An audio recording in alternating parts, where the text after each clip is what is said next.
Ready হয়ে গিয়েছে mutton কষা। নমস্কার বন্ধুরা, আমি সমর্পিতা।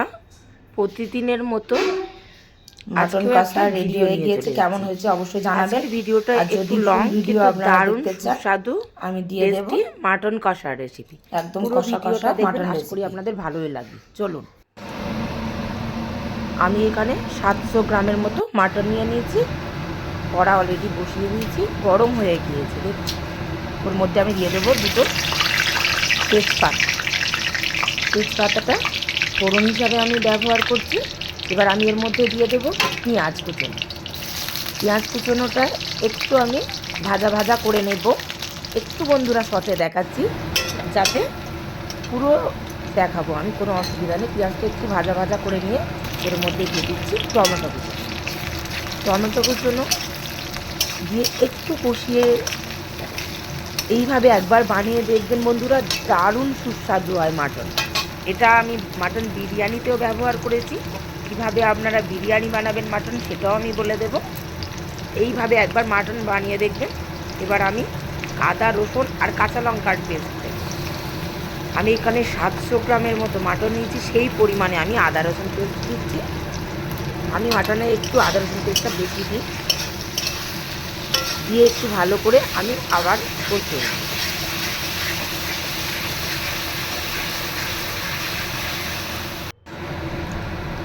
মশলা থেকে যখন তেল ছাড়বে ভালো করে দেখুন বন্ধুরা, এই সময় কতগুলো গুঁড়ো দিয়ে দেবো। প্রথমে আমি দিয়ে দিলাম ধনিয়া গুঁড়ো, তারপরে দিয়ে দেবো জিরে গুঁড়ো।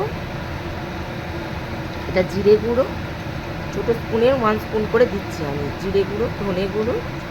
আর কালারের জন্য আমি ব্যবহার করব কাশ্মীরি লঙ্কার গুঁড়ো, রেড চিলি। বেশ পরিমাণে ওটা দিলাম আমি। দিয়ে ভালো করে শুকনো মশলাগুলো মিশিয়ে নেব। আর একটা জিনিস আমি এর মধ্যে অ্যাড করব, সেটা হলো শুকনো যে গরম মশলা। আর শেষে লাস্ট কিছু ব্যবহার করব, যেহেতু বিরিয়ানিতে ব্যবহার করব।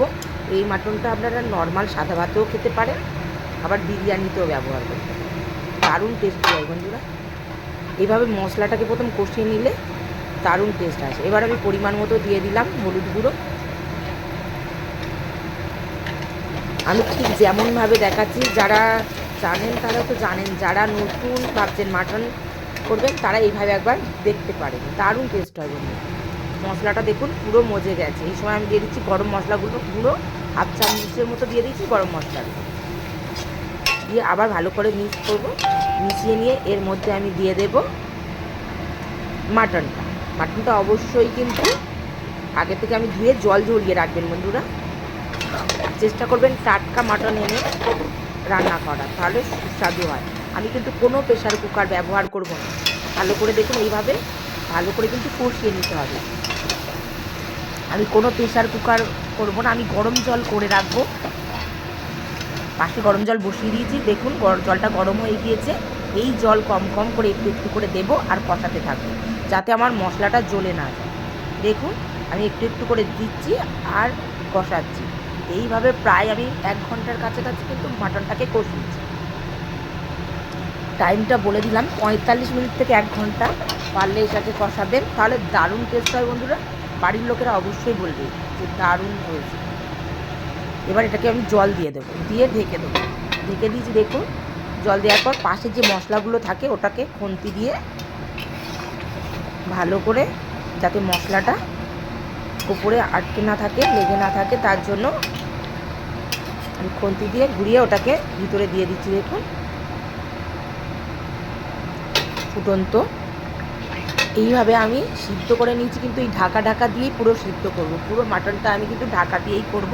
একটু শর্টে আপনাদের দেখালাম। এটা আমার কিন্তু প্রায় 2.5 ঘন্টা টাইম লেগেছে মাটন রান্না করতে। পুরো পাক্কা 2.5 ঘন্টা আমার টাইম লেগেছে বন্ধুরা। এবার আমি আগে থেকে কিছু আলু ভেজে রেখেছিলাম, অনেকটা সিদ্ধ হয়ে এসছে। এই সময় আমি আলুগুলোকে দিয়ে দেব। দিয়ে আবার আমি একটু লো আঁচে রান্না করব। কিন্তু এটা কোনো প্রেশার কুকার ব্যবহার করিনি বন্ধুরা। প্রেশার কুকারে কিন্তু টেস্টটা অনেকটাই কমে যায়। অনেকেই জানেন, আমাদের বাড়িতে কেউ খেতে চায় না প্রেশার কুকারের টেস্ট। আর এইভাবে একবার বানিয়ে দেখবেন, দারুণ টেস্টি হয়। প্রায় হয়ে এসছে মাটনটা, দেখুন সুন্দর কালার এসছে, আস্তে আস্তে কিন্তু কালারটা চেঞ্জ হয়ে গেছে। যেহেতু আমি খুব গা মাখা করবো তাই আরেকটু দিয়ে দিলাম। দেখুন জুসটা কমে কমে একদম শুকনো হয়ে গিয়েছে। অনেকেই বলেছিলেন বিরিয়ানি রেসিপি দিতে, এটা দেখে নিন আমি বিরিয়ানি রেসিপিও দিয়ে দেবো। মাটনের প্রিপারেশন না দেখলে সেইভাবে কিন্তু বিরিয়ানি রেসিপি আমি আপনাদের সামনে তুলে ধরতে পারবো।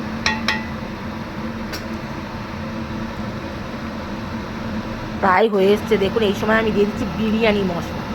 এটা কিন্তু বিরিয়ানি মশলা, আপনারা যদি কমেন্ট বক্সে লিখতে চান আমার বাড়িতে হোমমেড বিরিয়ানি মশলা বানানো থাকে, সেটাই আমি ব্যবহার করেছি। যদি আপনারা জানতে চান এই মশলাটা কীভাবে বানিয়েছি হয়ে গেছে, তাহলে একটা ভিডিওতে আমি লাস্ট বিরিয়ানি মশলা দিয়ে দিলাম, কারণ বিরিয়ানি মশলা এবার রেডি হয়ে গেছে। এটাকে আমি বিরিয়ানি বানিয়ে দেবো। কালারটা কত সুন্দর এসছে দেখুন বন্ধুরা, পুরো গা মাখা। ধন্যবাদ বন্ধুরা, ভালো থাকবেন, সুস্থ থাকবেন, নমস্কার।